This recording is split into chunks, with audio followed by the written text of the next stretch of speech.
God. Bless you.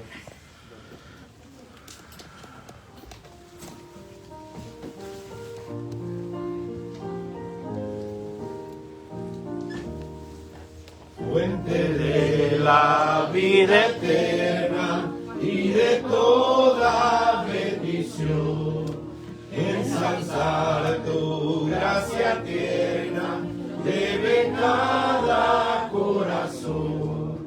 Tu piedad inagotable, abundante en perdonar, único ser adorable, gloria a ti debemos dar. De los cánticos celestes te quisiéramos cantar, entonados por las huestes que lograste rescatar.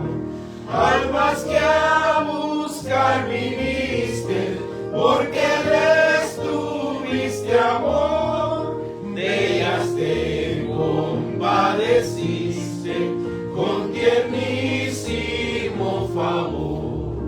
Toma nuestros corazones, llénalos de tu verdad, de tu espíritu los dones y de toda santidad.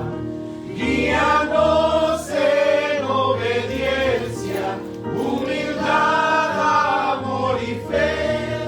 Nos ampare tu clemencia, Salvador propicio ser. Amén. Amén.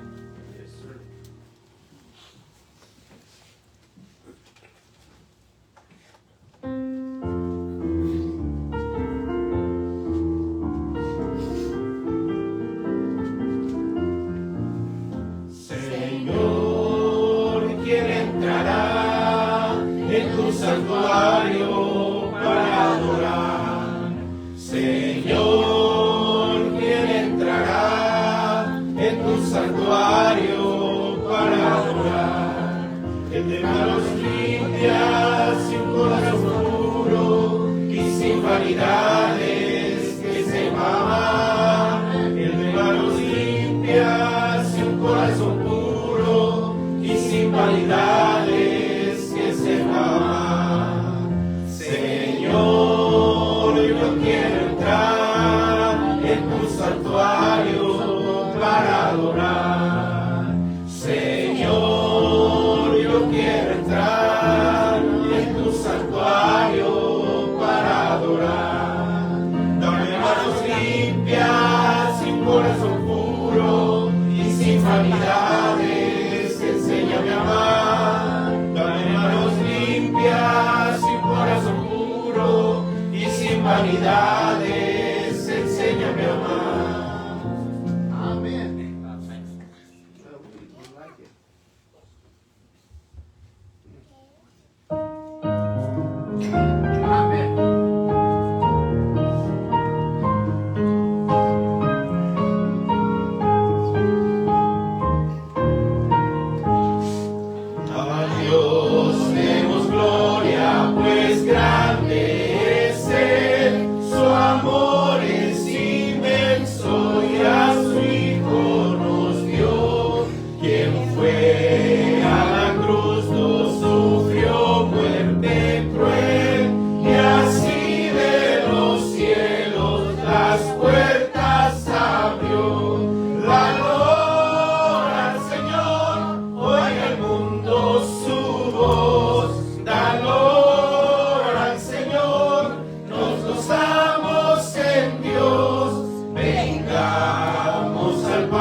Dios es el Maestro, potente Hacedor, y grande es el gozo que Cristo nos da, mas nuestro asombro será aún mayor al ver a Jesús que en su gloria vendrá. Dador al Señor, oiga el mundo su voz.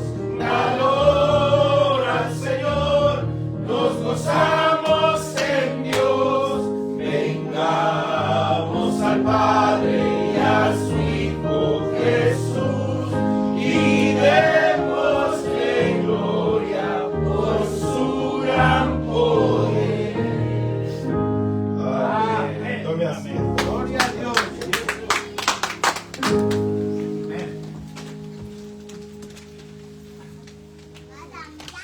Los niños pueden salir, vamos a tener guardería. Si tienen niño para la guardería, por favor, lleve al niño a la guardería. Los niños salen a sus clases, jóvenes a sus clases. Ay,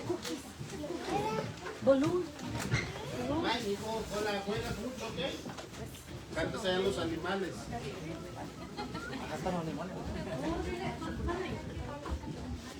Gael, vamos a cantar los animales, vente. ¿No? Bueno, Muy buenos días, que el Señor les bendiga. Gracias al Señor por esta oportunidad que nos da de compartir a través de la palabra del Señor. Y ya estamos llegando al capítulo 20 del libro de los Hechos. De verdad es una bendición compartir, revisar, estudiar y ver pues cómo la palabra de Dios a través de todas las cosas que Dios ha mostrado por los personajes importantísimos que es el libro de los Hechos.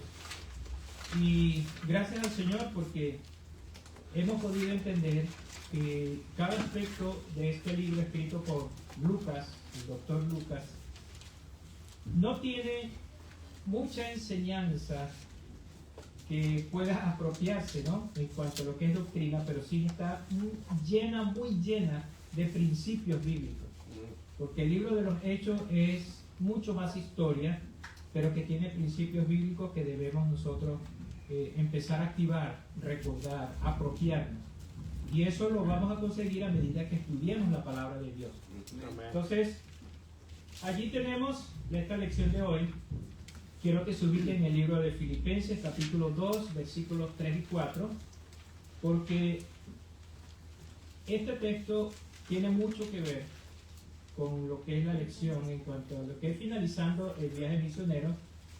Pero lo que hemos estudiado, este capítulo 20 del libro de los Hechos, nos damos cuenta que ya después de la mitad del capítulo vienen ciertas enseñanzas, ciertos señalamientos, incluso es de una manera profética, porque uno de los textos que está escrito allí dice lo que iba a pasar y lo que está pasando ahora.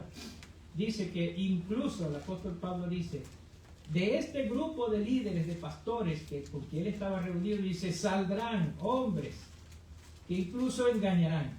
Imagínense usted, él lo estaba diciendo, no estuvo ocultando como a veces nosotros hacemos algo, ¿no?, que queremos disfrazar con ciertas palabras para no decirlo directamente, pero imagínense decir lo que tenía que decir Pablo. Dice, mire, vendrán engañadores, incluso de este grupo en el cual estamos. Entonces, es bueno nosotros entender que este tercer viaje misionero, además de confirmar, afirmar a los hermanos y a las iglesias que ya funcionaban, esas iglesias y grupos que se estaban abriendo eran hombres y mujeres que debían conocer mejor la palabra de Dios, pero se edificó una iglesia, pero se quiso hacer algo sólido por los líderes. Dice entonces la palabra de Dios, todos vamos a leerlo a la cuenta de 3. 1, 2 y 3. Nada hagáis por contienda o por vanagloria, antes bien con humildad, estimando cada uno a los demás como superiores a él mismo, no mirando cada uno por lo suyo propio, sino cada cual también por lo de los otros. Ahora, ¿qué podemos ver aquí? A grandes rasgos. Oye, tendríamos que tomar por lo menos 3 horas, porque este versículo que estamos viendo engloba todo lo que es la parte práctica de lo que el creyente debe vivir constantemente. Porque no solamente engloba la parte personal, sino también con los demás. Así es. Jesucristo lo dijo en capítulo, lo que es el Sermón del Monte, lo que es la regla de oro. No hagas a otro lo que no te gusta que te hagan. Entonces, diciendo lo contrario, decía, bueno, así como tú quieres que te traten, trata a los demás. Amén. Y muchos no entendemos eso, porque queremos que nos traten muy bien, pero a los demás los tomamos como un balón de fútbol, a las patadas. Es cierto. Y lo que dice este texto, este versículo, es sumamente importante. Y tiene mucho que ver con lo que va a ocurrir, o vamos a ver en este capítulo 20 de Hechos, porque tiene mucho que ver de que precisamente hay hombres y mujeres que creen tener toda autoridad y poder para tratar a los demás como quisieran siempre. Ya. Pero Dios libre, alguien haga algo o diga algo, porque entonces viene a señalar a los demás. Por eso la clave importante allí, otra vez, la palabra humildad. Y dice algo que debemos recordar siempre: debemos estimar a los demás como superiores a nosotros. Pero el ser humano, después que cayó en pecado, siempre su egoísmo busca que los demás le sirvan, que los demás hagan lo que ellos quieren que hagan. Tanto es así que cuando hay un matrimonio, una mujer sale de su casa porque está cansada de recibir órdenes de los padres y no quiere que su matrimonio sea así. Y hay un hombre que está acostumbrado a que su mamá le sirva, y cuando llega el matrimonio quiere que la mujer le sirva. Y ese es algo que aquí lo dice claramente. No se trata solo de una iglesia, se trata de todos. Por eso la palabra clave aquí es eso: humildad, viendo a los demás como superior. Y dice que no debemos buscar lo nuestro solamente. El egoísmo es una cosa seria. Aún la persona a quien nosotros decimos que amamos mucho, le tratamos con egoísmo. Cierto. Porque finalmente queremos nosotros hacer lo mejor, pero para nosotros. Ahora, vamos a leer unos versículos, vamos a tener los primeros 6 textos. Voy a invitar a la hermana Magdalena para que nos esté leyendo versículos del 1 al 6, y vamos a ver una especie de resumen de lo que hace Lucas en cuanto a lo que es el viaje que hizo Pablo entre Macedonia y Grecia.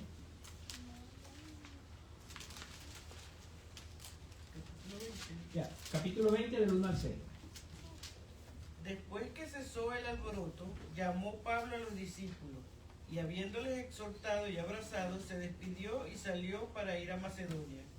Y después de recorrer aquellas regiones y de exhortarle con abundancia de palabras, llegó a Grecia. Después de haber estado allí 3 meses y siéndole puestas acechanzas por los judíos para cuando se embarcase para Siria, tomó la decisión de volver a Macedonia. Y le acompañaron hasta Asia, Sópater de Berea, Aristarco y Segundo de Tesalónica, Gallo de Derbe y Timoteo, y de Asia, Tíquico y Trófimo. Estos, habiéndose adelantado, nos esperaron en Troas. Y nosotros, pasados los días de los panes y levadura, navegamos de Filipo, y en 5 días nos reunimos con ellos en Troas, donde nos quedamos 7 días. Sí, vemos cómo ya Pablo había completado 1 año en Macedonia, lo que habíamos visto la clase anterior. Incluso 2 años había enseñado en la escuela que tenía este señor llamado Tirano. Ya había asentado las bases para una iglesia próspera. Vemos entonces cómo ya terminado el trabajo tiene que irse o debe irse. Y es lo que a veces ocurre con muchos líderes. Terminan un trabajo y deben salir, porque ya le toca a otro. Por ejemplo, los misioneros llegan a un lugar a implantar el evangelio, a predicar, a reunir un grupo para luego dejar a un pastor. Eso es lo que debe ser. Normalmente debería ser, si se habla el mismo idioma, en 3 años o 3 años y medio ya debe estar establecido un pastor, porque debe haber un grupo no mínimo de 25 personas. Pablo en este caso llegó a judíos que ya conocían la ley, que conocían los escritos, y simplemente lo que le faltaba a ellos conocer era Jesucristo en cuanto a la salvación. Estableció eso, empezó a preparar un liderazgo en esta escuela de 2 años. Por supuesto, los otros judíos que no querían nada con el evangelio, ellos presionaron y entonces tuvo Pablo que salir y estuvo en Macedonia todo este tiempo. Luego en esa misma región, Acaya, donde estuvo predicando anteriormente, ¿recuerdan el hombre que estuvo en Acaya predicando? Apolos. Estuvo también predicando allí. Quiere decir entonces que ya esa región de Grecia estaba establecido ya el evangelio, estaba bien sembrado. Por eso es que cuando Pablo cumplió los meses allí, él dice, bueno, es hora de salir. Entonces vemos ciertos resultados. En esta zona, los primeros resultados que podemos ver es que Pablo animó a las iglesias. ¿Sabe por qué? Porque ya se había predicado el evangelio, ya ellos habían pasado en otro tiempo, pero solo poco rápido, estableciendo el grupo de hermanos. Pablo predicó el evangelio y les animó. Cuando dice que animó a las iglesias, quiere decir que le enseñó cosas nuevas y empezó a darles ciertas normas prácticas para que la iglesia funcionara y la familia también. Además, se ha sabido de que la segunda carta que se le escribió a los corintios, le escribió desde allí, desde Macedonia. Quiere decir que, mire, en 1 año o 2 años o hasta 2 años y medio que estuvo en toda esa región, pudo sentarse y escribir. Y sabe que la segunda carta que le escribió a los corintios es una manera de consolar a la iglesia que estaba en Corinto. Porque si lo que hemos leído, todos los que hemos leído primera carta a los corintios, wow, fue una carta bien dura, atacando durísimo al pecado, atacando a los líderes incluso de la iglesia, para que mejoraran muchas cosas. Luego vemos en la segunda carta cómo les da ánimo. Incluso la carta escrita allí le da ánimo.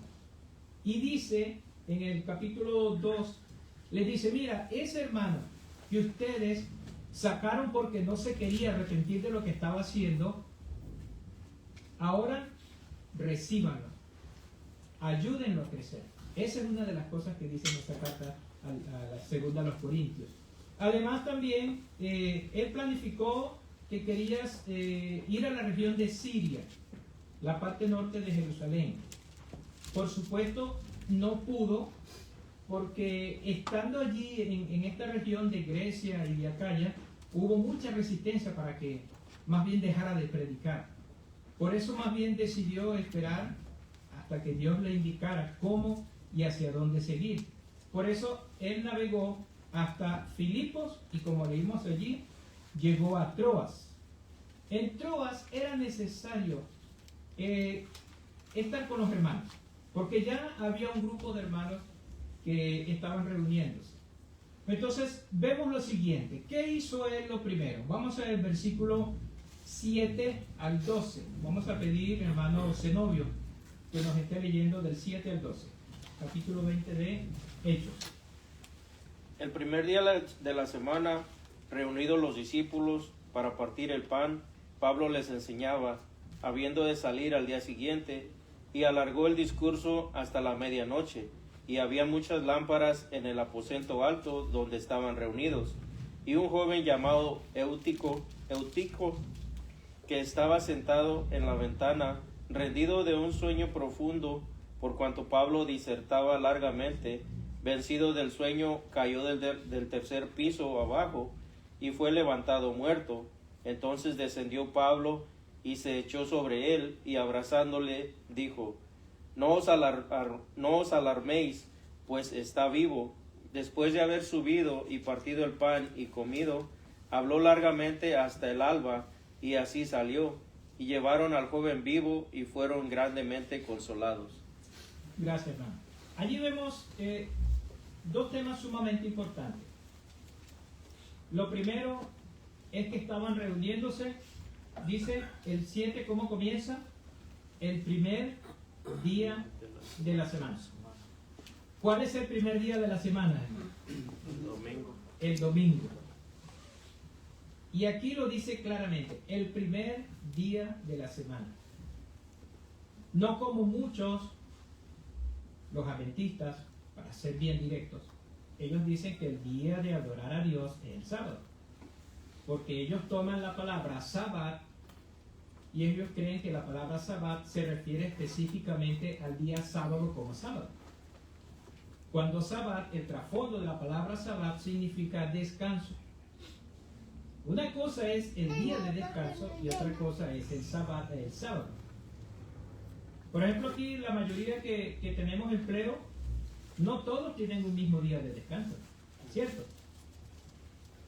Bendiciones para los que tienen sábado y domingo. Pero hay otros que tienen en la semana otro día de descanso, que están obligatoriamente a no ir a trabajar. Entonces podríamos decir que tienen 2 sábados o 3 días de sábado, o sea, 3 días de descanso.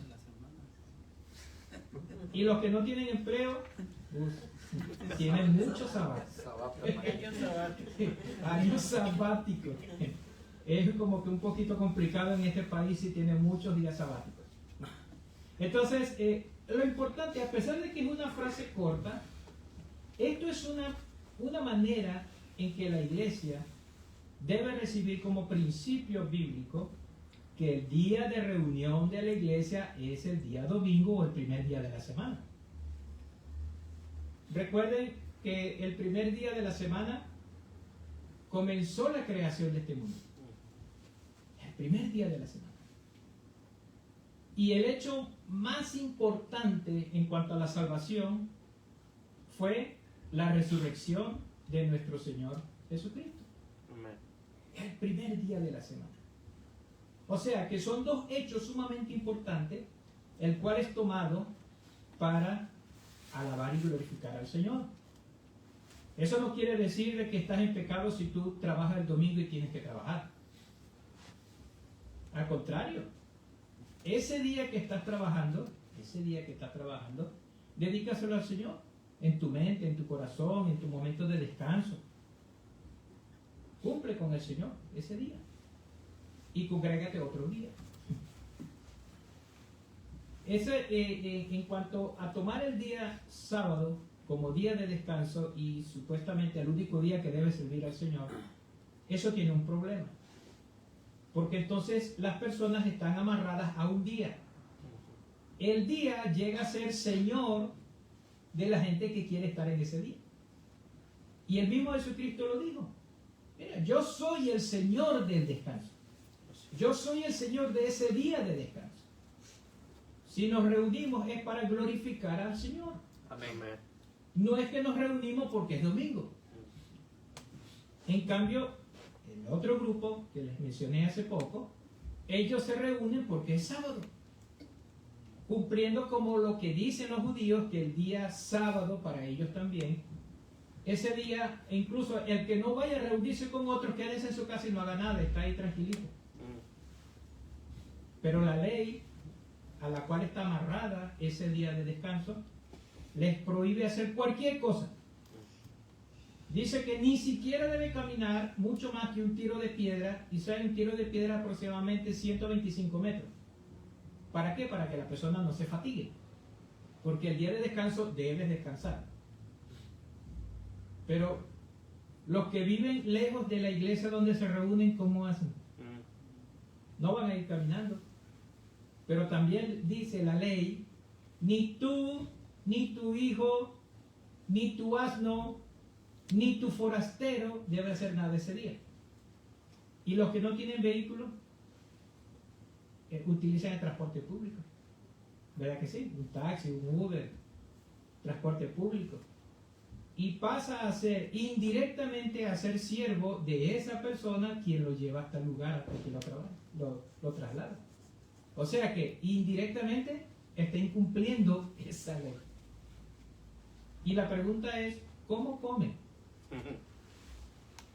Porque no a todo el mundo le gusta comer comida recalentada.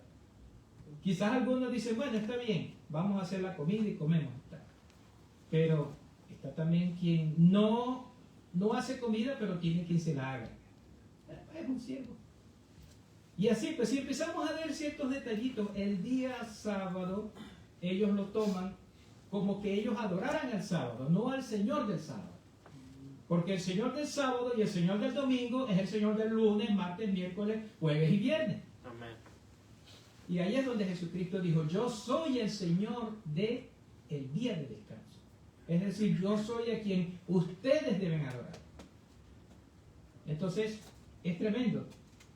Aunque no habla directamente de doctrina, este principio bíblico nosotros lo hemos tomado para considerar que la iglesia cristiana evangélica toma el día domingo como el primer día de la semana por ese gran significado. Por eso nos reunimos el domingo. ¿Alguno de ustedes sabía eso? Yo sé que sí. Pero si no lo sabía, póngase a pensar en eso. Simplemente, el día domingo es, además de ser el primer día de la semana, es un día de gran significado para el creyente. Amén. Por eso es considerado para esto. Entonces, vemos cómo también dice otra cosa. Reunidos los discípulos para partir del pan, que vamos a hablar de eso dentro de poco, Pablo les enseñaba. Pablo les enseñaba. Esa es otra frase clave. Hay muchas iglesias hoy en día que se reúnen y no hay una prédica. No hay una enseñanza, no hay un sermón. Cantan 2 y 3 horas y hacen actos y hacen X cosas, pero predican, la predicación, enseñanza, solo pasa alguien y lee la Biblia y listo, con eso tenemos. Dese cuenta que Pablo se centró mucho más, dese cuenta que pasó durante mucho tiempo ese día predicando, como nosotros hoy en día no estamos acostumbrados.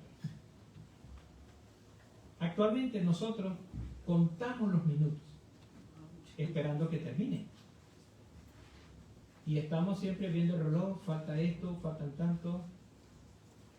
Ojo, y pudiera ser en algún momento por motivos de enfermedad, o puede ser porque no dormimos bien, pero puede ser también por pereza, porque no queremos estar aquí. ¿Ven? Entonces, a veces en nuestra mente es mucho más importante lo que queremos hacer, no estando aquí, que estando aquí y lo que debemos hacer. Imagínense usted un apóstol Pablo venir aquí y usted, ¡ay, vino Pablo! Mami, nos vemos mañana.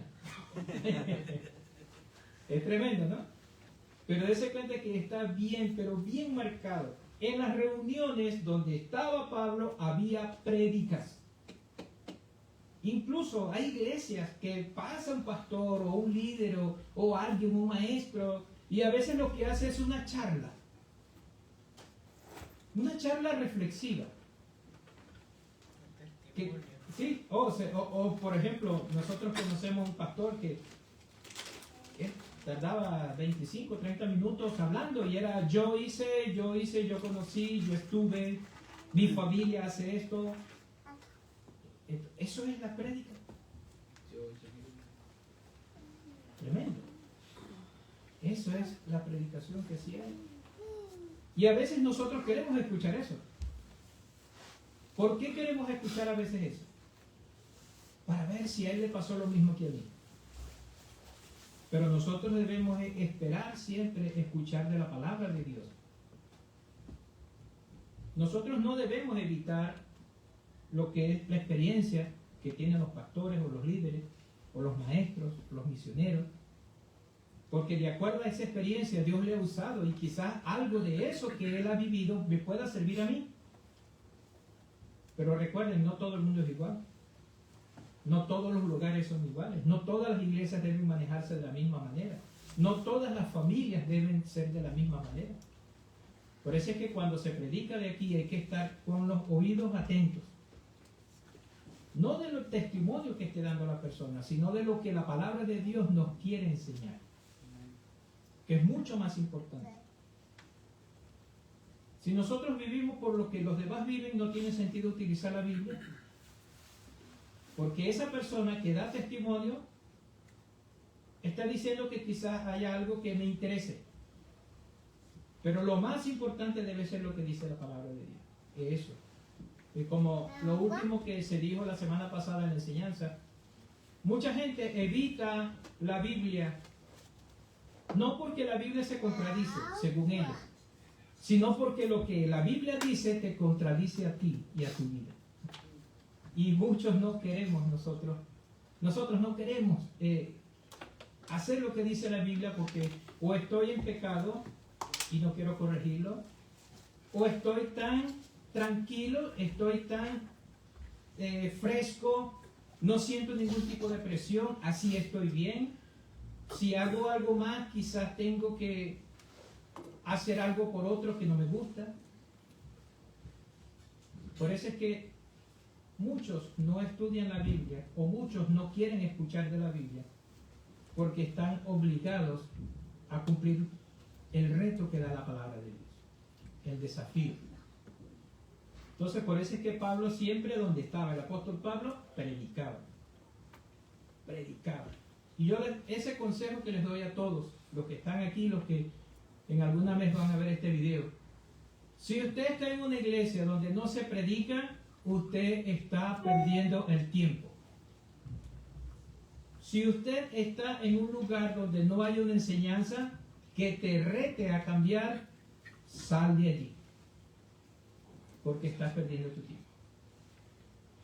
El apóstol Pablo, donde llegaba, predicaba. Y predicaba la palabra de Dios, retando siempre que la gente cambiara. El otro aspecto que vemos aquí es en cuanto, el mismo versículo 7 dice, el primer día de la semana, reunidos los discípulos para partir el pan. Eso tiene mucho que ver con lo que es la cena del Señor. Y la cena del Señor participaban todos. Y una de las cosas que quiero dar a entender en cuanto a la cena del Señor es en cuanto a algunas formas como algunos la ven, en cuanto a lo que significa. Vemos... Dale al televisor, hacia el televisor. O hacia el equipo. Tiene que ser televisor.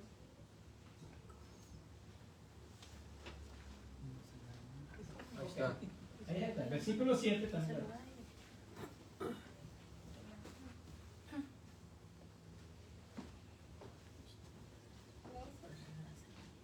Pueden avanzar un cuadro. Ok.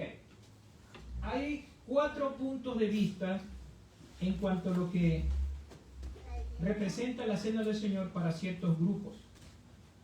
El primer punto, o sea, nosotros debemos saber y entender qué es los elementos: el vino, el pan. El primer punto de ellos es el llamado la transubstanciación. Trabalengua, ¿no? Transubstanciación. Eso significa que los elementos pasan a ser el cuerpo y la sangre del Señor.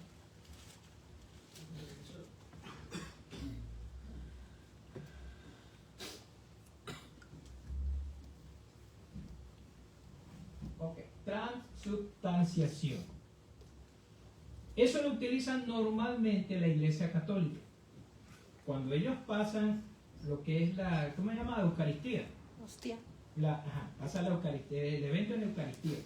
La hostia y el vino. Solo que el vino se lo toma el sacerdote y les deja la hostia mojada a quien va a participar. Entonces, para ellos es algo como que el cuerpo de Cristo está entrando en ti.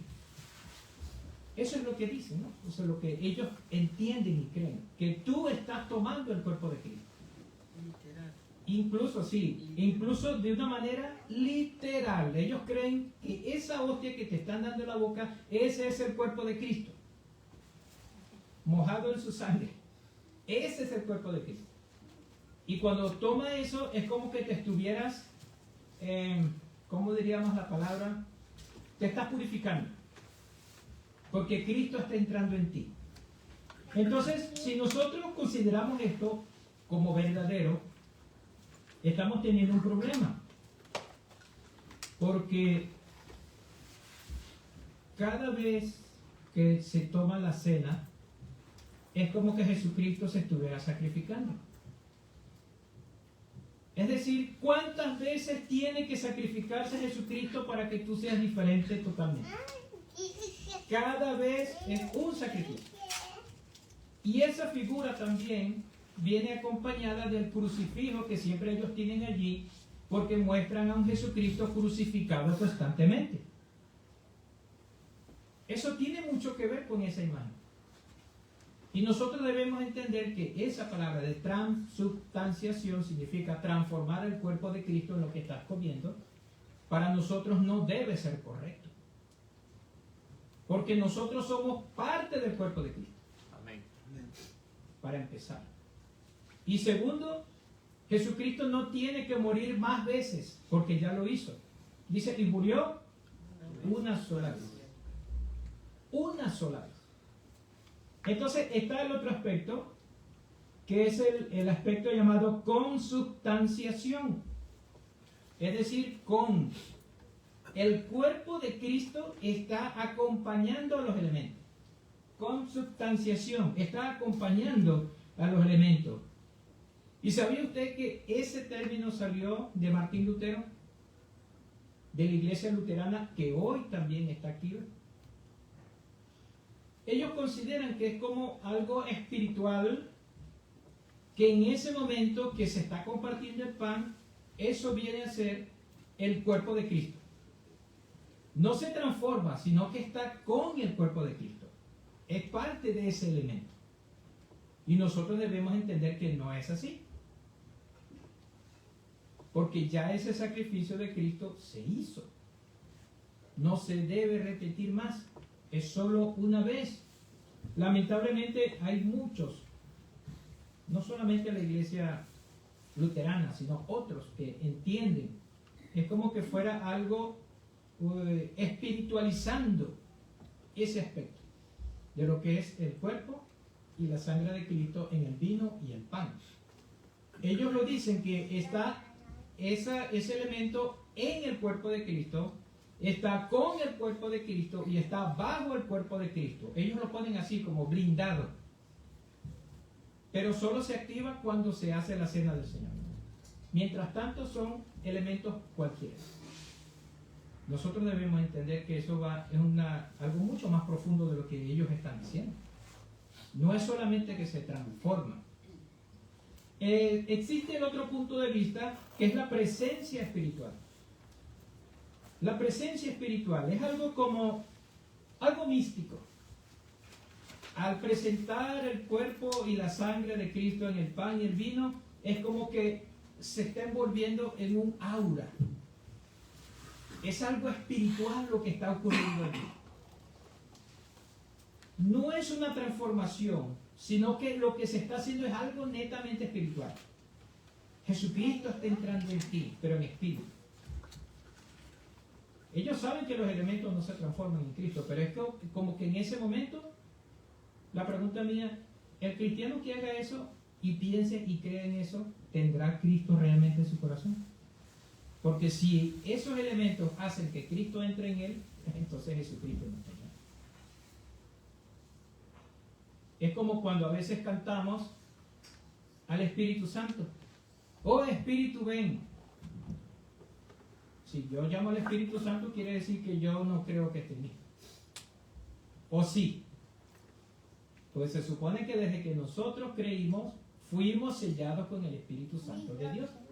Y que ese Espíritu Santo habita en nosotros. Más bien, lo que se habla del Espíritu Santo, como le dice el apóstol Pablo, no contristéis al Espíritu Santo de Dios.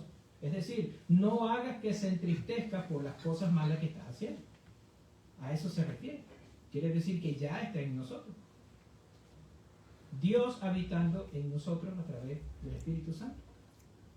Y está la otra parte, que es el que nosotros sí debemos entender. Nos podemos ir a 1 Corintios capítulo 11, versículo del 23 hasta el 27. Allí lo pueden ustedes marcar y leerlo completo, todo ese capítulo que resta. Y viene a ser lo que es un servicio memorial. ¿Puedes repetir el versículo? Sí, capítulo 11 de 1 Corintios, versículos del 23 hasta el 26. Lo que es, corresponde el elemento, ¿no? Y luego hasta el final nos dice que es una de las cosas que Jesucristo le pidió a sus discípulos. Hagan esto en memoria de mí. Ahí en ninguna parte dice, en esa primera, los Corintios, si podemos ver la última cena en el libro de Mateo, de los Evangelios, allí Jesucristo me está diciendo, cuando ustedes lo coman, eso va a ser mi cuerpo. No. Dese cuenta que estando vivo, Jesucristo dice, este es mi cuerpo. Y Él estaba vivo. Y estando vivo, esta es mi sangre. Y luego dice, cuando ustedes coman, hagan esto en memoria de mí. Es decir, recuérdenme, recuerden lo que hice y recuerden lo que representa ese sacrificio. Por eso nosotros debemos tener esa actitud siempre en cuanto a lo que es la cena del Señor. Y ojo, nosotros no debemos tener solo un buen testimonio, un buen comportamiento solo cuando toque la cena del Señor. Más bien, la cena del Señor, siendo una forma de hacer memoria de lo que Jesucristo hizo, es recordando que a través de lo que Él hizo, nosotros somos salvos y somos santos. Por lo tanto, lo que entre a nosotros, el pan o el vino, no nos va a hacer más santos. Ese aspecto nos enseña que debemos recordar que Jesucristo lo que hizo, nos hizo salvo a través de eso. Lamentablemente muchas iglesias pervierten de un extremo o de otro. Hay algunos que la toman una vez al año.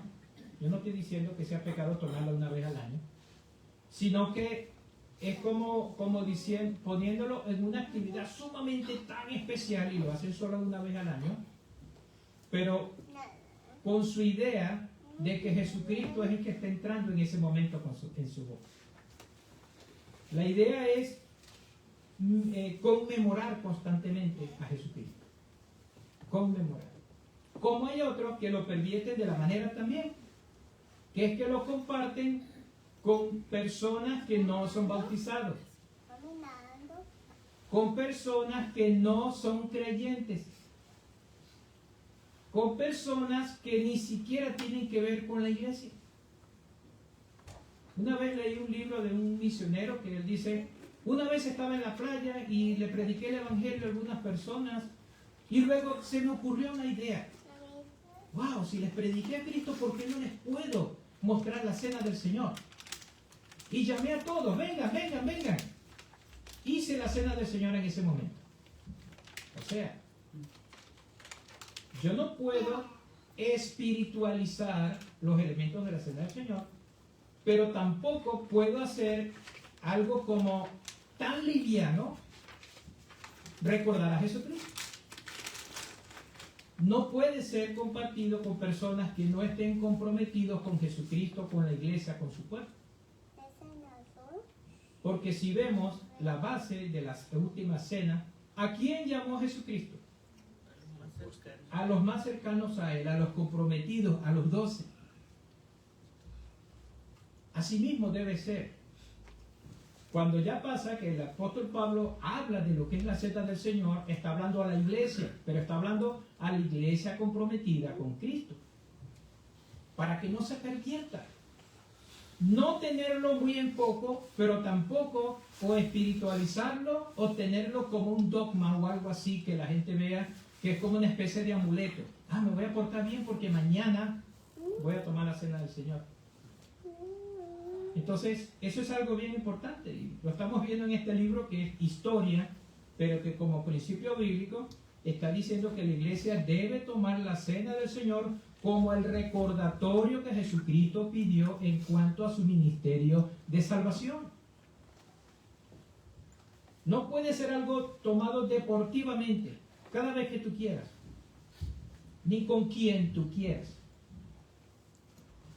Pero tampoco podemos nosotros dejar pasar tiempo sin tomar la cena del Señor, porque entonces no estamos cumpliendo lo que... Eso es como que, mire, usted está de viaje y de verdad usted quizás pudiera pasar un día sin recordar a su pareja, a su esposa o a sus hijos, pero el otro día, ¿qué pasa? Inmediatamente están llamando. O tenemos tanto tiempo aquí en este país y no dejamos de recordar a nuestra familia y saber la situación en que están ellos.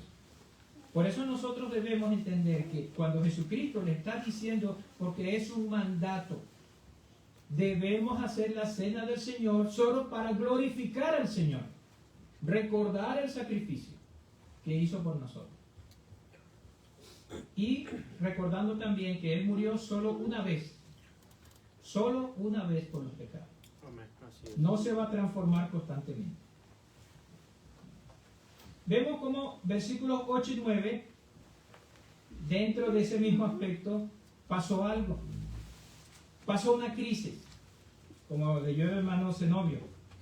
Después de estar tanto tiempo predicando el apóstol Pablo, las personas se estaban cansando.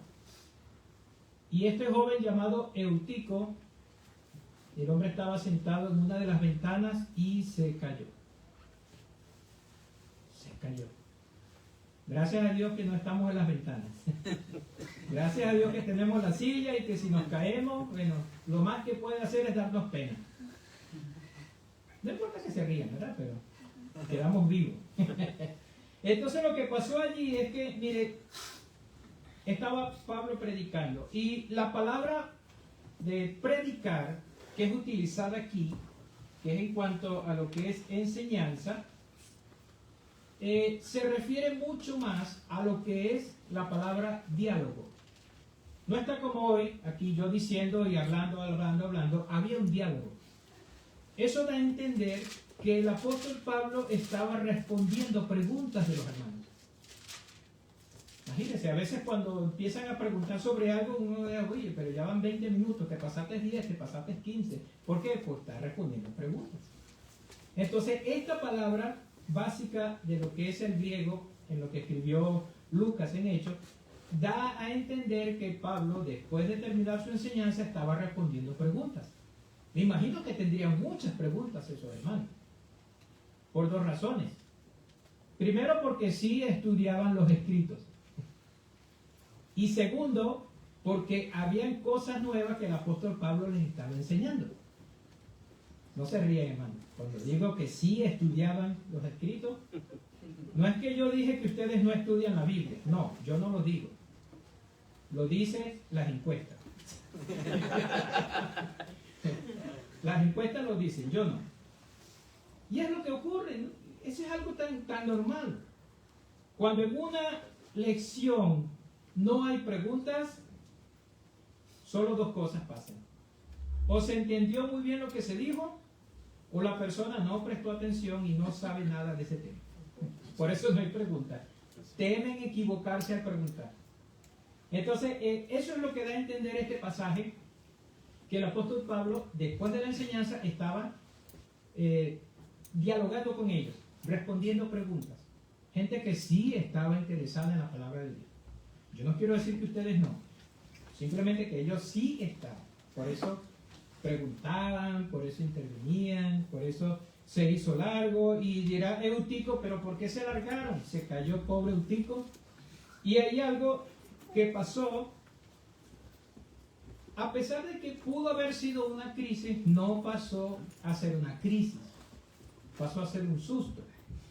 Porque vean donde dice versículo 9, sobre todo al final de este versículo 9, y fue levantado muerto. Algunos dicen que no estaba muerto. Algunos historiadores, algunos estudiosos de la palabra de Dios dicen que quizás Eutico no estaba muerto, que estaba desmayado. Pero si nos vamos a la palabra original, donde dice muerto, allí se ve una palabra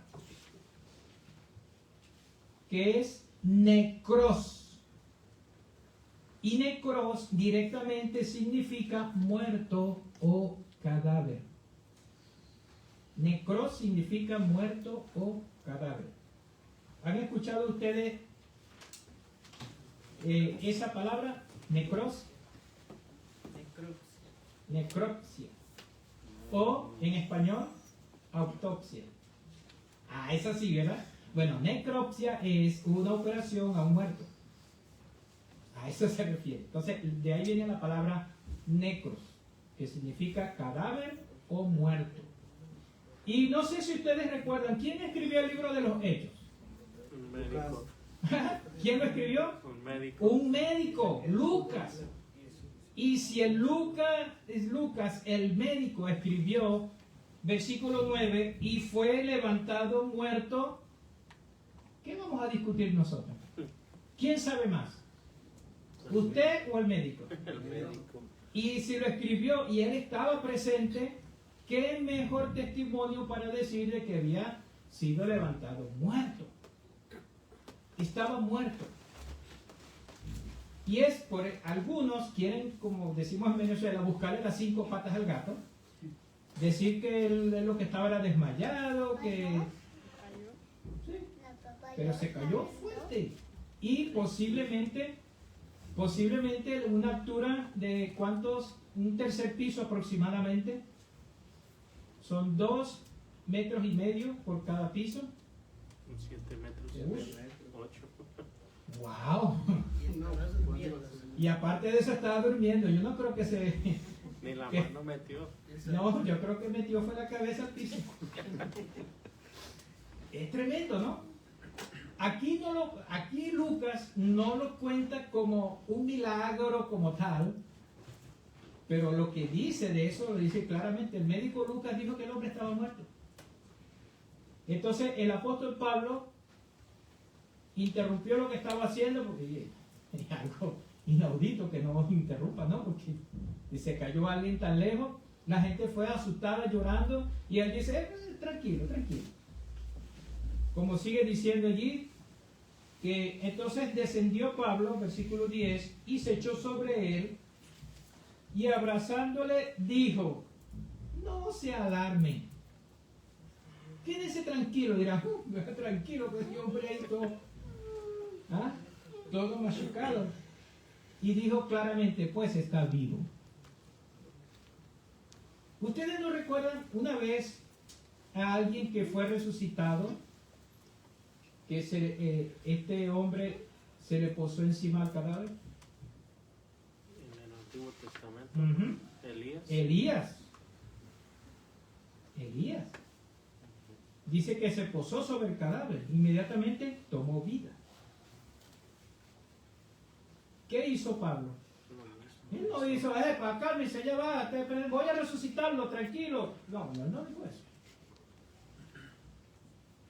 Es triste ver cómo mucha gente hoy en día pervierte esto.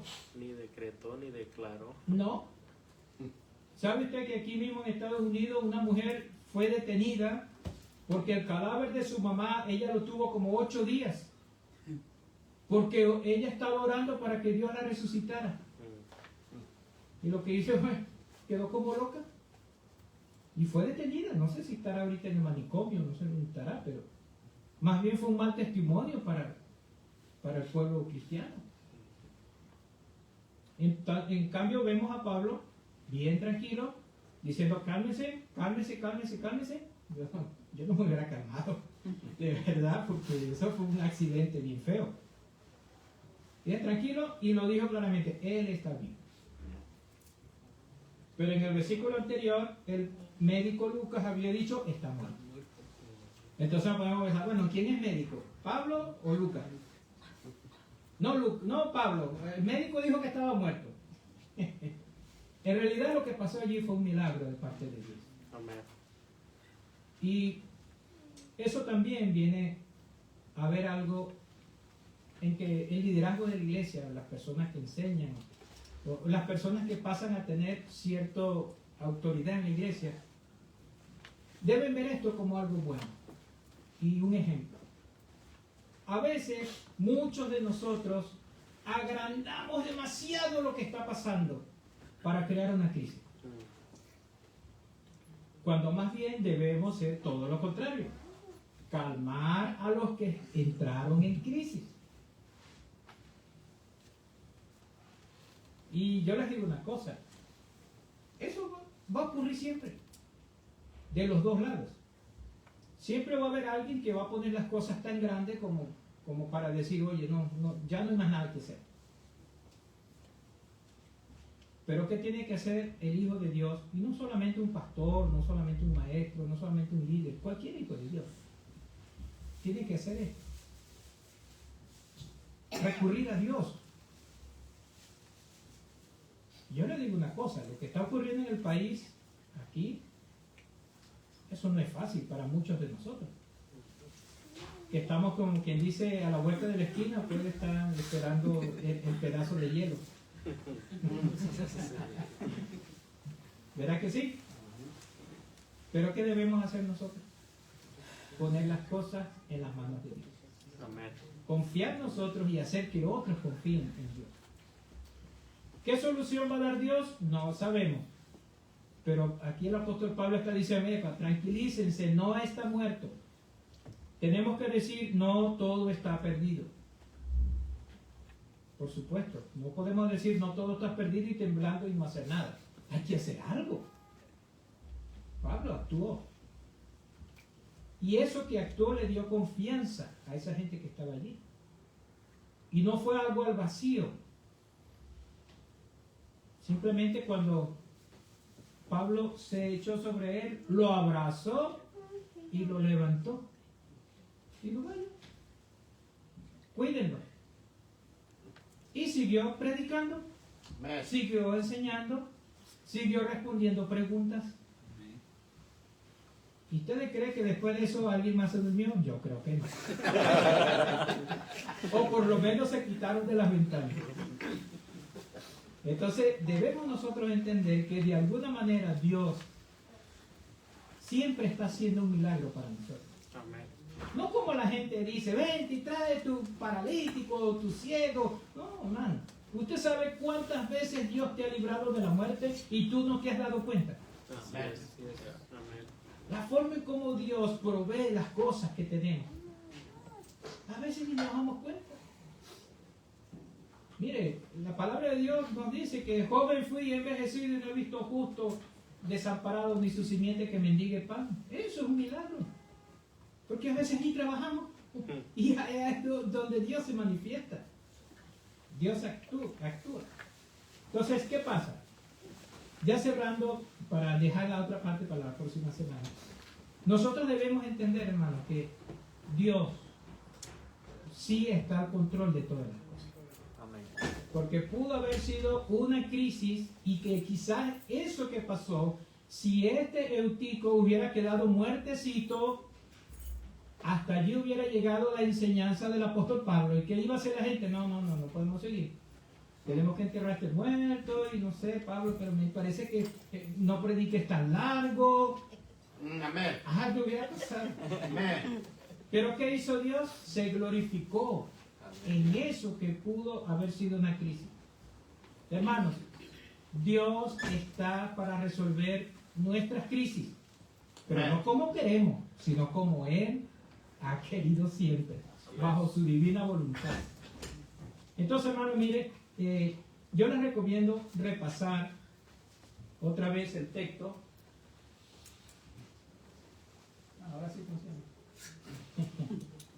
porque eso tiene mucho que ver. Lo que hablamos tiene mucho que ver con eso.